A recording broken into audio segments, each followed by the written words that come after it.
Binigyan linaw ng isang political analyst ang nangyaring mainit na sagutan sa pagitan ni Vice President Sara Duterte at Senator Risa Ontiveros sa isinagawang budget hearing kamakailan.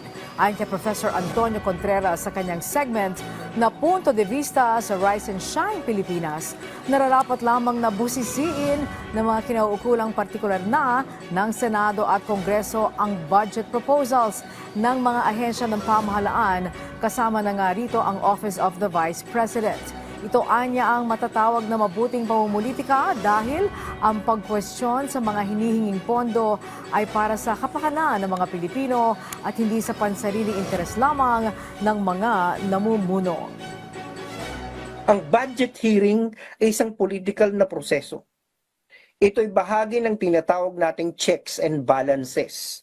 Malinaw na ginagawa lamang ni Senator Ontiveros ang trabaho niya bilang isang politikal na opisyal.